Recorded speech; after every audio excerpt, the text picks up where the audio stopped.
বাৎসরিক বরাদ্দ বাতিল করার প্রতিবাদে জগন্নাথ বিশ্ববিদ্যালয়ের ছাত্রছাত্রীরা আজ জাতীয় প্রেস ক্লাবের সামনে রাস্তা অবরোধ করে শিক্ষামন্ত্রীর পদত্যাগ দাবি করে। এ সময় কদম ফোয়ারা পর্যন্ত ছাত্রছাত্রীরা ছড়িয়ে পড়লে প্রেস ক্লাব এবং হাইকোর্টের সামনের রাস্তা বন্ধ হয়ে যায়। দুপুর 2টায় পুলিশ লাঠিচার্জ করলে বিক্ষুব্ধ ছাত্ররা তোপখানা রোড এবং আব্দুল গনি রোডে শতাধিক গাড়ি ভাঙচুর করে। সাইফুল ইসলাম নয়নের ক্যামেরায় বিস্তারিত জানাচ্ছেন প্যাট্রিক ডি কস্তা। ছাত্রছাত্রীদের দাবি জগন্নাথ বিশ্ববিদ্যালয় আইনের 27-এর 4 ধারা বাতিল করা হোক। শিক্ষা নিয়ে শিক্ষা মন্ত্রণালয় বাণিজ্য শুরু করেছে। তারা বলেছে যে আমাদেরকে বাজেটে অন্তর্ভুক্ত করা হবে না, আমরা এটা মানি না। অর্থ মন্ত্রণালয় সাব জানিয়ে দিয়েছে নতুন করে কোনো বরাদ্দ হবে না জগন্নাথ বিশ্ববিদ্যালয়ের।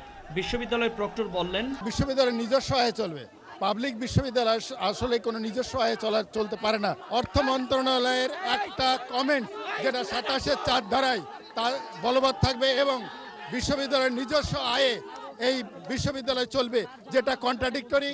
সেই নিউজটা আজকে সাধারণ ছাত্রছাত্রীরা দেখার পর আজকে সাধারণ ছাত্রীরা রাস্তায় নেমে এসেছে। ধারাটি মানলে ছাত্রছাত্রীদের গুনতে হবে 10 গুণ টাকা, যে কারণে রাস্তায় নেমে আসে সাধারণ ছাত্রছাত্রীরা।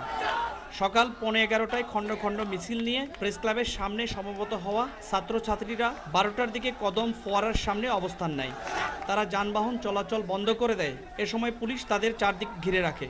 কদম ফোয়ারার সামনে ছাত্রছাত্রীদের অবরোধে অবরুদ্ধ হন ময়মনসিংহ 6 আসনের সংসদ সদস্য মোহাম্মদ মোসলেম উদ্দিন। তিনি ছাত্রছাত্রীদের শান্ত করার চেষ্টা করে বলেন, দরিদ্র ছাত্রদের জন্য এটা সম্ভব না, লেখাপড়া করা তাদের সম্ভব না। আপনারা আন্দোলন করবেন, এইটা স্বাভাবিক। আপনাদের আন্দোলনের কথাগুলি আমরা সরকারের কাছে বলবো, সংসদের কাছে বলবো, এইটা স্বাভাবিক। কিন্তু ছাত্রছাত্রীরা কোনো কথা না শোনায় ঘটনাস্থলে ছুটে আসেন জগন্নাথ বিশ্ববিদ্যালয়ের vice chancellor doctor Mezbah Uddin Ahmed. তিনি বলেন, ব্যর্থতা তো আছেই, তা নাহলে এখানে আসবে কেন? ইউজিসির চেয়ারম্যান আজাদ চৌধুরী সাহেব বলছেন যে তোমাদের দাবির সাথে তিনিও একমত।